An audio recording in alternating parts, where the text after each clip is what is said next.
그런데 인사청문회 보면요. 네.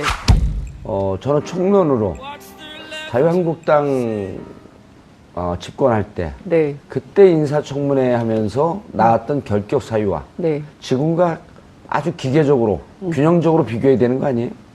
기계적인 균형을 할 예. 수가 없죠. 그러니까 기계적인 균형 원리는 언론업계에서 많이 쓰는 표현인데 예. 기계적 균형을 맞출 수 없고 맞춰서도 안 된다고 생각하는데요. 그러니까 예. 이를테면 박근혜 정부에서 인사참사가 났었던 배경을 살펴보면 그때는 국민들이 도저히 납득할 수 없는 수준의 것들이었어요. 이를테면 뭐 친일의 정도라든가 이를테면 뭐 부정부패의 수위라든가 이런 것들이 도저히 국민들이 용인할 수 없는 수준이었는데 병역도 면제가 아니라 면탈, 뭐 그다음에 뭐 세금 탈루, 뭐 이런 것, 조세 포탈, 뭐 이런 등등이 국민들이 보기에 진짜 저건 너무한다. 예. 그리고 이제 그 역사관도 굉장히 중요한데 친일 사관 저거 너무 심각하다. 이런 총리 후보자들 너무 많았었잖아요. 그런데 이번에는 국민들이 그냥 모르고 무조건 묻지마 지지를 하는 것이 아니라 상당히 비교적 꼼꼼하게 검토하고 지금 다 이제 1인 미디어 시대 아니겠어요? 그렇죠. 그래서 전부 모바일로 네. 매일 출근길, 퇴근길 뉴스 검색하면서 이게 과연 타당한가 합리적인가를 비교 분석 검토를 하고 있거든요. 근데 과거하고 비교해 볼 때 이를테면 지금 뭐 쟁점이 됐던 강경화 후보자라든가 그리고 또 이제 어제 그제죠. 그 김상조 공정거래위원장의 이를테면 뭡니까? 위장 전입 문제가 외국에 공부하러 가면서 우편물 때문에 본가에 주소를 이전해 놨는데 이게 위장 전입? 그럼 나도 위장 전입인데 이런 사람들이 굉장히 많았던 거죠. 그래서 박근혜 정부 때하고 비교를 좀 해보자면 그때는 국민적 지지가 굉장히 낮았어요. 후보자들에 대해서. 그런데 지금 경우에는 강경화 후보도 그렇고 또 김상조 위원장도 그렇고 전부 국민적 지지가 높습니다. 그러니까 국회는 대의민주주의 기관이잖아요. 그렇죠. 그러니까 국민의 뜻을 대의하는 기관인데 그때는 국민적 지지가 낮았기 때문에 통과하지 못했던 거고 지금은 국민적 지지가 높기 때문에 정치권 내부에서는 정부가 그냥 밀어붙여도 되는 거 아니냐. 국민의 힘을 믿고 예. 이런 얘기도 나오고 있습니다. 근데 추경 때문에 그렇게 밀어붙이기도 좀 곤란한 상황 아니에요? 근데 추경이 걸려있긴 한데 추경도 마찬가지예요. 이게 예. 일자리 예산이거든요. 예. 그러니까 우리 이제 육아 문제 또 경력 단절 여성 특히 이제 청년 실업 문제 그리고 이제 일자리가 너무 나쁜 일자리인데 좋은 일자리를 많이 만들어서 구체적으로 이제 양극화를 해소하고 경제 민주화를 하자는데 반대하는 국민이 어디가 있습니까? 예. 그래서 우리 국민들 모두가 일자리 예산도 찬성하고 있거든요. 결과적으로 보면 자유한국당이 제가 보기에는 스텝이 꼬여도 많이 꼬이고 있다. 이런 말씀을 좀 드리고 싶습니다. 이재하 변호사님, 예. 한때 또 국회의원 될 뻔했던 분 아니에요? 예, 그리고 한때 또 변협이 아니라 민변 회장도 될 뻔했던. 예, 예. 주로 뻔했던. 그런데 지금 장 기자님 저 말씀을 들으면 네. 저런 얘기를 왜 기자가 얘기하죠? 민주당 의원들이 청문회나 이런 데 참여하는 의원들이 해야 되는 거 아니에요? 혹은 민주당에서 당론으로 저런 걸 당에서 공식 입장으로 얘기하면 곤란해도 민주당 의원들이 저런 얘기를 해야 되는 거 아닌가요? 그렇죠. 이제 사실은 이명박 박근혜 정부 때 그때 인사청문회는 한마디로 보면 쓰레기죠. 그게 인사청문회예요? 그러니까 뭐 역사관이라든지 예. 가치관이라든지 그다음에 이 전문성, 그 부의 전문성을 갖고 있는지 이런 기준에 와버리면 지금 후보들은 거기에 비하면 최소한 B 플러스 이상의 학점을 받을 수 A 있는 마이너스 좀 올려줘요. 정도인데요. 그렇죠. 비교를 해서 예. 이게 100% 완벽한 인간은 없으니까요. 성직자를 뽑는 건 아니잖아요. 그렇죠. 그 기준에 비춰봤어도 비교적 장관직을 수행하는데 문제가 있는지 없는지를 비교를 했어야 되는데 지금 여당 인사청문위원들은 너무 이렇게 점잖게 자기 관리만 하는 것 같아요. 그러니까요. 네. 거기가 더 문제예요. 제가 보기엔 대통령하고 청와대는 장관 또 후보자들은 어떻게 나라를 새로 세워보려고 길을 쓰고 노력하고 있는 거 아니에요? 그렇죠. 대체적으로 지금 후보자들이 50대 중후반부터 60대까지 포진되어 있는데 기준 자체는 평가의 기준은 그 시대 예컨대 논문을 90년, 2000년 썼다면 그 시절에 학계에서 기본적인 평가 기준에 부합하느냐 그렇지 않느냐. 그렇죠. 그 기준을 갖고 해야 되는데 2017년 현재 기준을 갖고 그 논문의 뭐 지금 뭐 표절 문제를 예. 판단하기는 곤란하거든요. 예. 어릴 때부터 뭐 장관 앞으로 되겠다고 생각해서 관리하는 사람은 없을 거라는 거예요. 그러니까요. 아니, 그리고 차재현 교수님. 예. 길을 가는데 장관 후보자가, 복도를 들어오는데 우측 통행을 하고 있어요. 그런데 장관 후보자 검증을 하면서 저 사람 20년 전에, 15년 전에 좌측 통행한 사람입니다. 예. 좌측 통행 저 좌빨입니다. 문제 있어요. 이 기준이 안 맞잖아요. 우측 통행으로 바뀐 지 얼마 안 됐거든요. 그렇죠. 똑같은 이유예요. 예. 그러면은 예를 들어 2005년 이전에는 부동산 계약할 때 다운 계약이 일상화됐었단 말이에요. 부동산에서 권하고 세금 많이 난다고 집 살 사람이 다운해 주세요. 나 세금 많이 내기 싫습니다. 이게 의례적인 일이었잖아요. 그럼 그게 지금 잣대로 보게 되면 옳지 않지만 그때 관행이었던 걸 당신 다운 계약 쓰지 않았습니까? 당신 왜 10년 전에 좌측 통행했죠? 이런 건 똑같은 거 아니냐 이런 거죠. 그렇죠. 결국은 그래서 지금 앞서 우리 그 장 기자님 말씀하셨지만 지금까지 진행된 장관 예. 후보자들에 대한 청문 결과에 대해서 상당히 국민들이 그래도 그나마 여러 가지 좀 훈결이 있지만 예. 그럼에도 불구하고 적합하다는 의견이 훨씬 더 많은 이유가 바로 앵커께서 설명하신 예. 그 이유가 아닌가 하는 생각입니다. 사실 국민의 눈높이가 상당히 높아졌다고는 하지만 예. 그러나 지금 야당 의원들이 문제를 삼고 있는 여러 가지 기준 자체가 약간은 너무 지금 그 과거의 그런 그 시대적 그런 그 상황과 조금 동떨어진 측면이 있다. 조금 그러니까 야당의 입장에서 어떻게 보면 반대를 위한 반대의 예. 모습으로 비친 측면이 있기 때문에 국민들도 여기에 대해서 동의를 못하고 있는 게 사실인 거죠. 차 교수님, 이렇게 좀 청문회에 참여하는 장관 내정자들도 이렇게 좀 했으면 좋겠어요. 내가 예를 들어 내정자, 그 자유한국당 의원이에요. 차지원 의원이 위장 전입 하셨죠? 그럼 물어보세요. 위장전입 하셨죠? 위장 전입이요? 차 의원님, 깨끗해요? 한번 털어볼까요? 주민번호 쫙 얘기하고, 이름, 전화번호 쫙 얘기하고, 네티즌 여러분, 저 좀 털어주세요. 근데 자연인 차재원은 깨끗합니다. 예? 자연인 차재원은 깨끗한데, 예. 그건 뭐 자유한국당의 뭐 의원들 중에는 그런 분들도 꽤 계시겠죠. 예. 어디서 웃음을 날리세요? 저하고 친해요? 대플레이에 너무 리얼하게 들어가시는 것 같은데. 다운계약서 말이 나온 김에 예. 이야기를 하면 다운계약서도 두 가지가 있거든요. 예. 사실은 양도세를 적게 내기 위한 다운계약서는 재질이 굉장히 나쁩니다.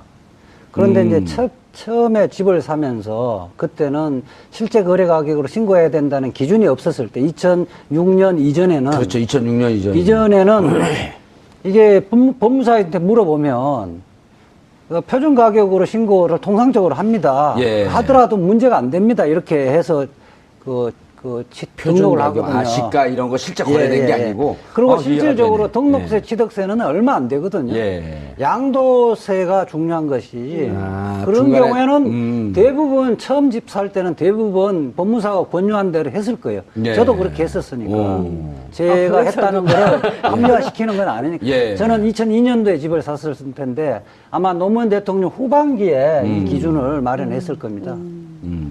아니, 그래서 저는 이제 이 다운계약서. 후보자들. 저도 스스로 양심 고백. 양심 고백을 해버렸네. 아니, 괜찮아요. 그런 걸 해야 돼요. 왜냐면 또 그 다운이란 말이 우리가 익숙한 게 우리 여기 그만둔 작가가 또 양다운 아니야. 아니, 이게 저는 코미디를 하는 게 이 지금 청문회 보면 코미디 아니에요?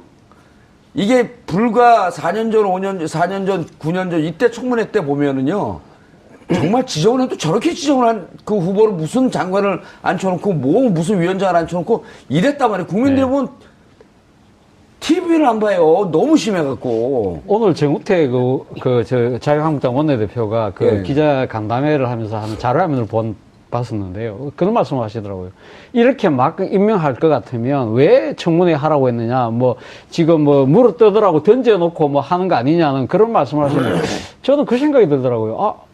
바로 불과 몇 달 전, 우리 기억하시기로 작년 그 가을쯤에 김재수 농림부 장관에 예, 대한 예. 인사청문회 때 상당히 국민적 그 비판 여론이 많이 끌었지 않습니까? 예. 그러면서 임명을 강행했던, 그때는 진짜 국민적 그 여론이 상당히 낮았었거든요. 예. 그렇게 강행을 했기 때문에 그때 해임 건의 결의안이 통과가 됐었어요. 예. 그럼에도 불구하고 박근혜 대통령이 전혀 무시하고 갔지 않습니까? 그러니까 그때 당시에 그럼 자유한국당의 의원들은 그때는 전부 다 아무 말도 안 하고 입 다 봉하고 눈 다 가리고 있었거든요. 예. 그러면서 불구하고 불과 몇 달 전에 그 일이 있었는데도 불구하고 그때는 아무 말도 안 하고 계시다가 왜 이제 와서 이렇게 그 말씀을 목소리 톤을 높이는 건 뭐 야당 언어에서 충분히 그렇게 할 수는 있다고 하지만 그러나 똑같은 사안 오히려 더 상당히 더 그 국민적 그 비판율이 훨씬 더 높았던 사안에 대해서는 그렇게 침묵했던 이유에 대해서 한 번쯤은 자기 반성을 먼저 하고 예. 이야기를 했다면 좀 더 설득력이 있지 않았나 하는 생각이 들더라고요. 자기 반성을 할 정당으로 기대가 되세요? 그러니까 지지율이 낮은 이유가 거기에 예. 있는 거죠. 그러니까 지금 예. 지지율은 나와요? 지지율은 몇 프로 나오죠. 나와요? 지지율 한 자리 뭐 숫자로 한 자리 지금 숫자로 나오고. 나오죠. 8%? 그러니까 많이 나오는 데는 한 14%까지는 나오는데 예. 그 적게 나오는 데는 뭐 7, 6 이렇게까지 떨어지고 있는 오늘 우리 방송 안 할 각오하고 한번 자유한국당 씹을까요? 한번 물어뜯어봐? 근데 이 이제 자유한국당 파이터의 근성을 못 쳐하면 어떻게 떨어요? 저는 이제 두 가지 측면을 좀 보고 싶은데 우선 그 여당 의원들이 말씀 주신 대로 그러니까 뭐 이를테면은 이제 과거에 당신들이 어땠느냐 뭐 이런 거를 공격하는 것도 이제 중요하고 뭐 그렇지만 이제 문재인 정부는 5대 그 조건에 대해서는 반드시 지켜나가겠다는 원칙을 세웠기 때문에 그걸 가지고 또 이제 물고 늘어지는 거죠. 물어뜯는 예. 경향이 있는 거거든요. 근데 이제 그것도 이런 거예요. 그러니까 치킨 한 조각, 빵 한 조각의 비유 뭐 이런 것을 그 청와대에서 비유를 한 바 있는데 이게 다 사연이 다르다는 거죠. 예. 그러니까 이제 국민들이 이해할 수 있는 수준이냐 아니냐, 이거는 익스큐즈가 되는 거냐 안 되는 거냐 이게 굉장히 중요한데 오히려 청문회를 거치면서 강경화 후보라든가 김상조 위원장 같은 경우에는 클리어해진 측면이 굉장히 많거든요. 그렇죠. 예. 예, 그러니까 오히려 아이고, 국민들의 그럴만하네. 국민들의 공감을 많이 샀고. 그렇습니다. 예, 그럴 수 있다. 그리고 특히 이제 강경화 후보자 같은 경우에는 이제 친정부모 부양 문제와 관련해서 인기 폭발까지 된 거 아니겠어요? 여성분들에게. 그럼요. 네. 그러니까 저는 큰 틀에서 보면 국민적 지지를 받고 있는 그 수준이라면 그것은 내각으로 임명해도 큰 문제 없는 거 아니냐. 청와대가 밀어붙여서 통과시켜야 된다. 그리고 또 예. 지금 한미 정상회담 앞두고 있기 때문에 외교부 장관 인선은 굉장히 중요한 문제거든요. 예. 이재하 변호사님. 예. 이게 이제 국민들 지지가 있으니까 일방적으로 강행한다라고 하는 것도 어찌 보면 오만한 태도이긴 하지만 청와대가 이쯤 되면 상당히 그 공을 들이고 노력을 했다 이렇게 평가할 수 있는 거 아닌가요?